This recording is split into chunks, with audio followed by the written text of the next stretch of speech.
যদি এই লাইট হাউসটিকে পাহারা দেন তাহলে আপনাকে 10 লক্ষ টাকার বেতন দেওয়া হবে। এখানে আপনাকে কেউ দেখতে আসবে না, যখন ইচ্ছা ঘুমাতে পারবেন, খেতে পারবেন আর সমুদ্রের ভিউ এনজয় করতে পারবেন। কিন্তু আপনার একমাত্র দায়িত্ব হলো লাইট হাউসের এই আলোটা ঠিকঠাক জ্বলছে কিনা তা চেক করে দেখা আর জাহাজকে সিগন্যাল দেওয়া। বাস এটাই আপনার একমাত্র কাজ।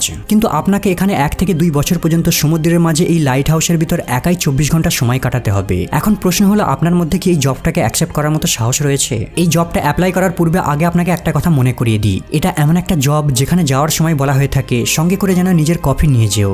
এটা হলো পৃথিবীর সবথেকে ভয়ঙ্কর চাকরি। আপনাকে পাঠানো হবে সমুদ্রের মাঝে একটা ছোট্ট দ্বীপে, যার চতুর্দিকে সমুদ্রের বড় বড় ঢেউ কন্টিনিউ বেপরোয়ার মতো ধাক্কা মারতে থাকবে। মাঝে মাঝে ঢেউয়ের ধাক্কা 10 মিটার পর্যন্ত উপরে পৌঁছে যায় আর আপনাকে তার উপরে তৈরি করা একটা মিনারের ভিতর একা বসে থাকতে হবে। কিন্তু আপনি শুনলে অবাক হবেন, যেখানে মানুষ পা রাখলেই গায়ে কাঁটা দিয়ে ওঠে, অথচ পৃথিবীতে এমন কিছু মানুষ রয়েছে যারা এমন দুর্বিষহ জায়গায় কয়েক বছর পর্যন্ত একাই কাটিয়ে দেয়। আজকের ভিডিওতে জানবেন লাইট হাউস কেন তৈরি করা হয়েছিল আর কারা এই জবের জন্য অ্যাপ্লাই করতে পারবে আর ভারতে এদের স্যালারি কত।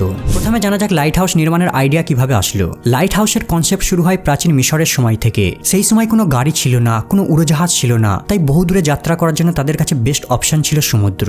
আমরা জানি সমুদ্র অনেক বড়, বিশেষ করে প্যাসিফিক ওশেন। এটা এতটাই বড় যে যদি সমগ্র পৃথিবীর 7টা মহাদেশের সমস্ত ভূমিকে এক জায়গায় করা হয় তারপরেও প্যাসিফিক ওশেন বড় হবে। এমনকি যদি 5টা চাঁদকেও এই এরিয়ার মধ্যে রাখা হয় তারপরেও এই প্রশান্ত মহাসাগরটা বড় হবে। এখন বুঝতে পারছেন প্রশান্ত মহাসাগর কতটা বড় মাপের। যখন প্রাচীনকালে নাবিকেরা এই বিশাল সমুদ্রে যাত্রা করত তাদের কোনো ধারণাই থাকতো না যে নেক্সট ভূমি কতটা দূরে রয়েছে। সেই সময় কোনো জিপিএস ম্যাপ ছিল না, রাডার সিস্টেম ছিল না যা নাবিকদের গাইড করবে। রাতের বেলায় সমুদ্রকে এক বিশাল ফাঁকা শূন্যস্থান দেখাতো, তাই তারা পথ পাড়ি দেওয়ার জন্য সূর্যের উপর নির্ভর করে থাকতো আর রাত হলে চাঁদের উপর। কিন্তু মাঝে মাঝে তাদের রাস্তায় বিশাল সামুদ্রিক ঝড় উঠতো আর মেঘ চাঁদকে ঢাকা ফেলে দিত, যার ফলে তারা রাস্তা হারিয়ে ফেলতো। আর বড় বড় ঢেউর টানে তারা এমন জায়গায় পৌঁছে যেত যেখানে স্যালো ওয়াটারের নিচে বড় বড় পাথর লুকিয়ে থাকতো। সেই সময় জাহাজগুলো কাঠের তৈরি, তাই এই পাথরে হিট হওয়ার সাথে সাথে জাহাজগুলো ডুবে যেত। কিন্তু ভাগ্য ভালো থাকলে তারা খোলা সমুদ্রে হারিয়ে যেত। কিন্তু তারা এমন জায়গায় হারিয়ে যেত যেখানে লোকেশন সম্পর্কে তাদের কোনো জ্ঞান নেই।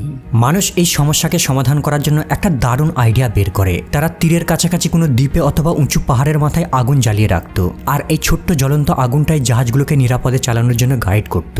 আর এটাই ছিল ইতিহাসের প্রথম ভার্সনের লাইট হাউস। কোনো বিল্ডিং নয়, শুধু আশার আলো। সময়ের সাথে সাথে জাহাজও বড় হতে থাকে, সেই সাথে ট্রেডও বড় হতে থাকে। তাই এই ছোট্ট আগুনের তৈরি আলোটা আর পর্যাপ্ত কাজে আসতো না। সেই সময় মিশরের কোস্টাল শহর আলেকজান্ড্রিয়া ছিল প্রাচীনকালের সবথেকে মডার্ন শহর। গোটা বিশ্ব থেকে বণিকরা এখানে ট্রেড করতে আসতো। কিন্তু এই রাজ্যের জন্য সবথেকে বড় সমস্যা ছিল এখানে লোকেশন। যদি এই পিকচারটিতে ধ্যান দিয়ে দেখেন তাহলে শহরে জাহাজগুলিকে এন্ট্রি করার জন্য এই রাস্তা দিয়ে ক্রস করতে হতো, কিন্তু এর আশেপাশে রয়েছে অসংখ্য পাথর। যখন বণিকদের জাহাজগুলো রাতের বেলায় এই পাথরের সাইড দিয়ে ক্রস করে শহরে প্রবেশ করার চেষ্টা করত, তাদের জাহাজগুলো শহরে প্রবেশ করার পূর্বেই অগভীর জলের নিচে থাকা ধারালো পাথরে আঘাত করত আর জাহাজগুলো সেখানেই ডুবে যেত। সেই সাথে সাথে তাদের অসংখ্য পণ্য নষ্ট হয়ে যেত।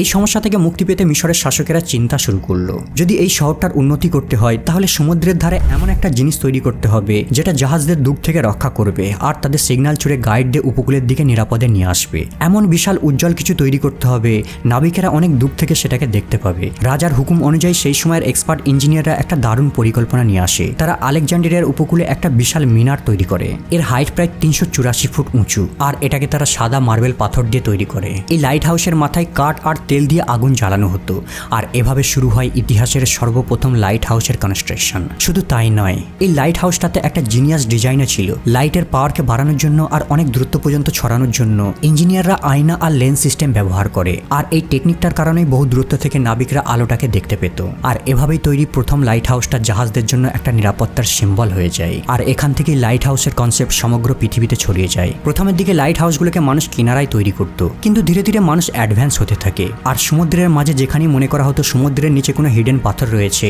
ওই এরিয়াতেও লাইট হাউসগুলোকে বিল্ড করা শুরু হয়ে যায়। এই কারণে সমুদ্রের মাঝখানে পৃথক লোকেশনে এই লাইট হাউসগুলোকে দেখতে পাওয়া যায়। শুরুর দিকে এই লাইট হাউসগুলোতে আগুন জ্বালানো হতো, ধীরে ধীরে মোমবাতি, পরে ল্যান্টার্ন জ্বালানো হতে থাকে। কিন্তু ইলেকট্রিসিটি আবিষ্কার হওয়ার পর থেকেই এগুলোতে বৈদ্যুতিক বাল্ব লাগানো শুরু হয়ে যায়। এবারে জানা যাক লাইট হাউস কিপারদের মূল কাজ কি। এই লাইট হাউস কিপারদের মূল কাজ হলো লাইট হাউসের বাল্বটা সবসময় জ্বলছে কিনা তা লক্ষ্য রাখা। এছাড়াও এই লাইট হাউসগুলোতে হর্ন রয়েছে যা বাজিয়ে নাবিকদের সতর্ক করা হয়। এছাড়াও লাইট হাউসের সাহায্যে ওয়েদার কন্ডিশনেরও খেয়াল রাখা হয় আর এই কাজটা করে থাকে লাইট হাউস কিপাররা। যত বড় ঝড় হোক না কেন এদের একটাই মেন দায়িত্ব, লাইট যেন কোনোভাবে বন্ধ না হয়ে যায়। প্রতিদিন তাদের সুনিশ্চিত করতে হয় যে লাইট হাউসের লাইটটা ঠিকভাবে কাজ করছে কিনা, এমনকি লাইটের বাল্বগুলো ঠিকভাবে রোটেট হচ্ছে কিনা তাও চেক করে দেখতে হয়। সেই সাথে সাথে পাওয়ার সোর্সকেও সমানভাবে গুরুত্ব দিয়ে চেক করতে হয়। হয়। এখানে বাস করা কিপাররা তাদের অথরিটির সাথে সম্পর্ক রাখতে বিভিন্ন পদ্ধতির সাহায্য নিয়ে থাকে, যেমন স্যাটেলাইট ফোন কিংবা রেডিও সিগন্যালের সাহায্য। এখন প্রশ্ন হলো, লাইট হাউসের জব কাদের জন্য পারফেক্ট? এই লাইট হাউসে তারাই বাস করতে পারবে যারা জীবনে একাকিত্বকে বন্ধুত্ব বলে মনে করে, আর যাদের জীবনে মৃত্যুর কোনো ভয় নেই তারাই এখানে থাকতে পারবে।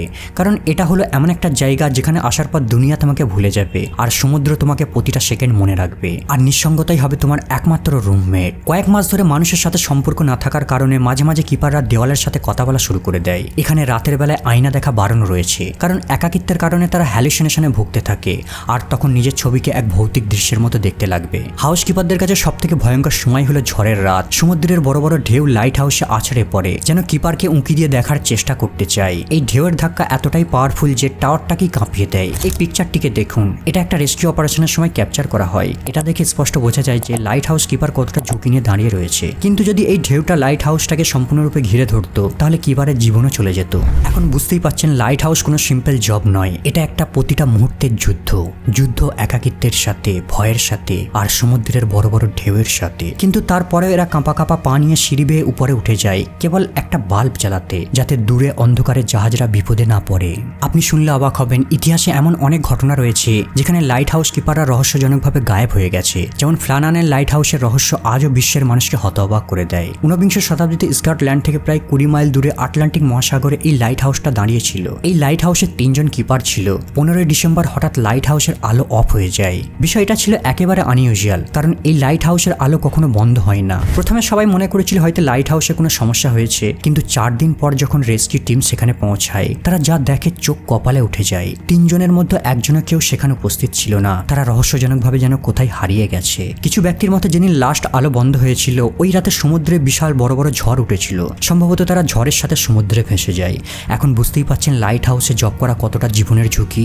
বর্তমানে বিনোদনের জন্য আমাদের কাছে অসংখ্য গ্যাজেট রয়েছে, মোবাইল ফোন রয়েছে, ইন্টারনেট রয়েছে, কিন্তু পূর্বে এসব ছিল না। একাকিত্ব তাদেরকে এমনভাবে ঘিরে ধরতো যে অনেকে পাগল হয়ে যেত। চলুন এবারে জানা যাক এদের স্যালারি কত।